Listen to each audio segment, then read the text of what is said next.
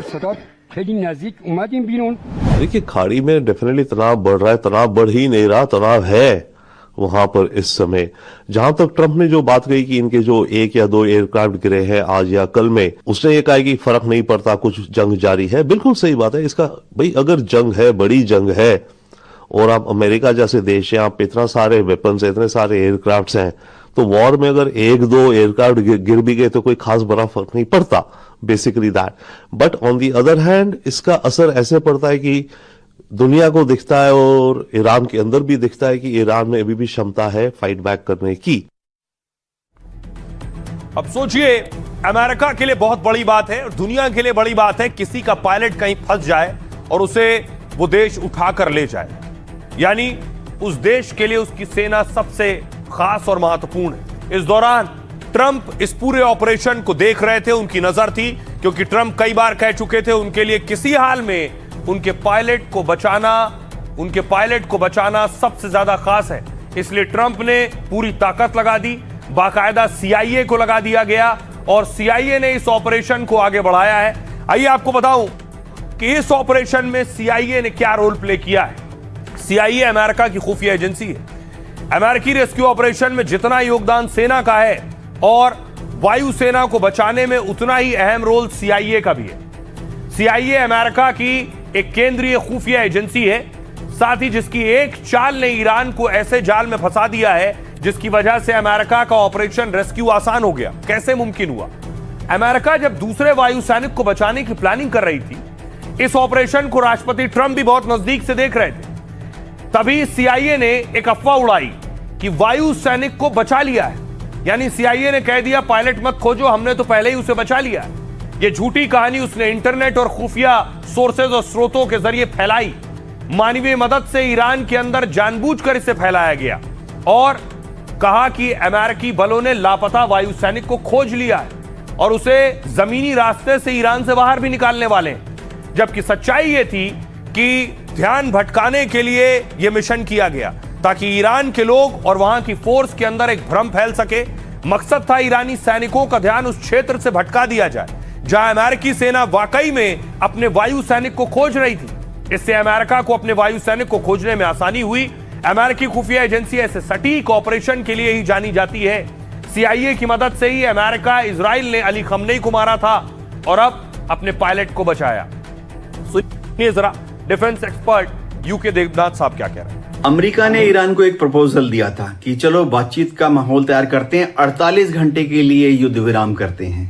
लेकिन ईरान ने straight way साफ मना कर दिया कि युद्ध विराम अगर करना है तो परमानेंट युद्ध विराम डिक्लेयर करो और उसके बाद ही बातचीत होगी।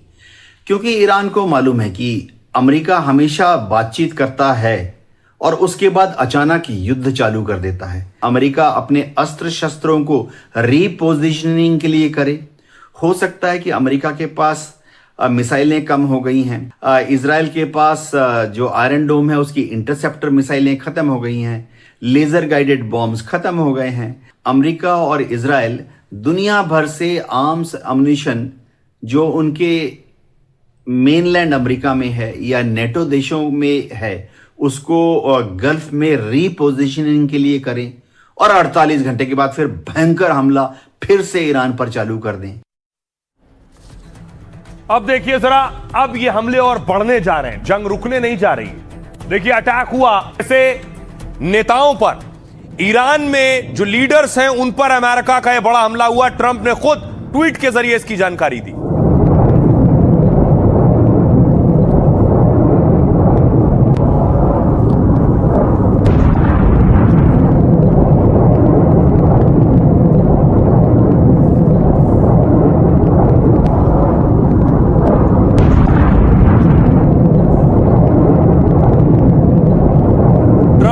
कि कई बड़े ईरानी लीडर्स पर, मिलिट्री लीडर्स पर यह अटैक हुआ। इसके बाद यह तस्वीर आप देख रहे हैं, ये ईरान के पेट्रोकेमिकल प्लांट है जिस पर इजराइल ने अटैक किया।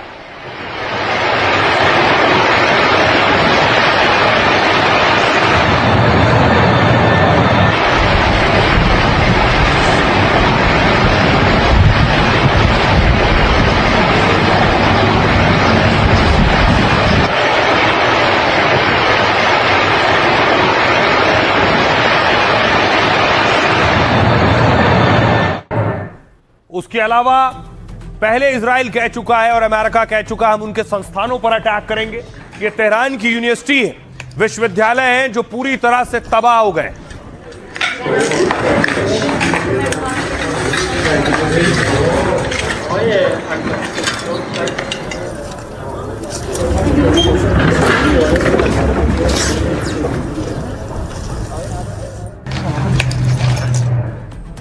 अमेरिका और इजराइल के हमले में ईरान को बड़ा नुकसान उठाना पड़ा। उनके न्यूक्लियर प्लांट पर भी अटैक हुआ है। ईरान में देखिए जरा इमारतों का हाल क्या है। ईरान की इमारतें ध्वस्त हो गई हैं, तबाह हो गई हैं। अब तक 12,000 से ज्यादा कुल हमले ईरान पर हो चुके हैं।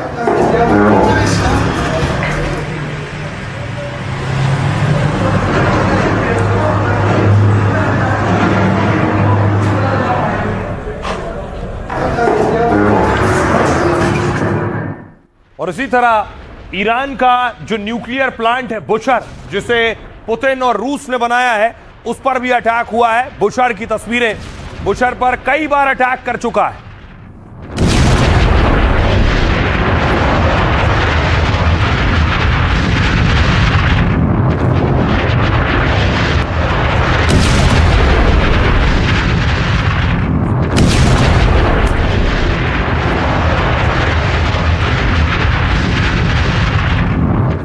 बड़ी चीज यह है, न्यूक्लियर प्लांट पर अगर ईरान के इजराइल और अमेरिका हमला कर रहे हैं और यहां से रेडिएशन होगा तो हजारों जाने जाएंगे। इसका कोई सीमा नहीं है कितनी जाने जाएं।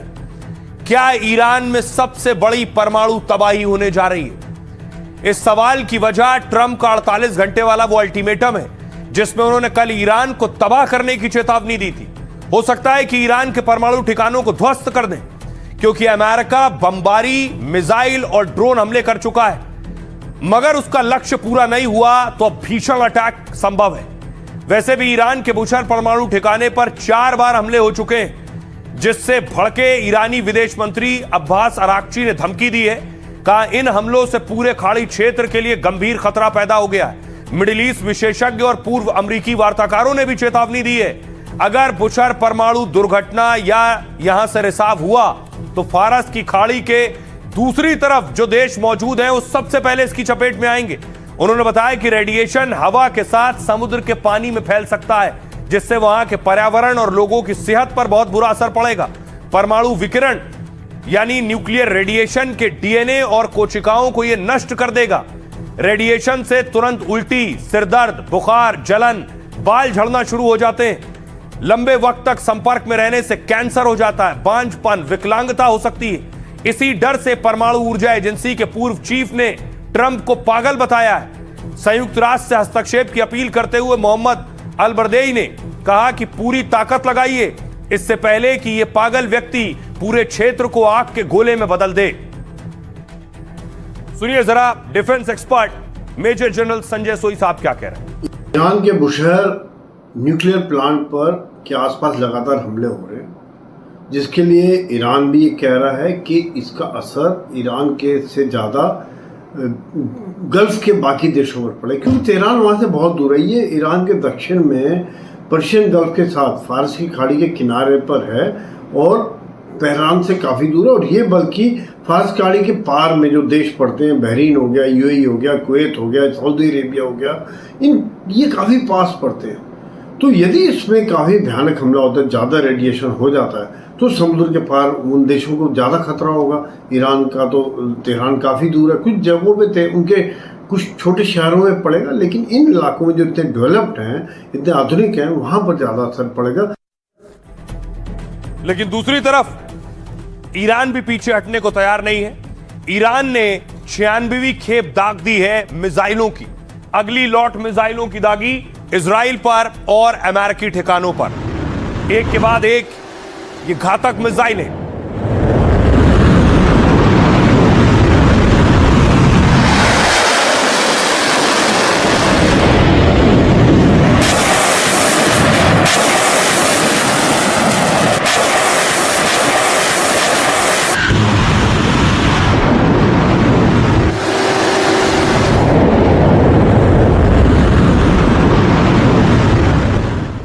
और ये मिसाइलें जाकर गिरी हैं। देखिए, ये इजराइल की ड्रोन फैक्ट्री है। वो ड्रोन जो जासूसी करते थे इजराइल के लिए, उस ड्रोन फैक्ट्री को तबाह कर दिया ईरान ने।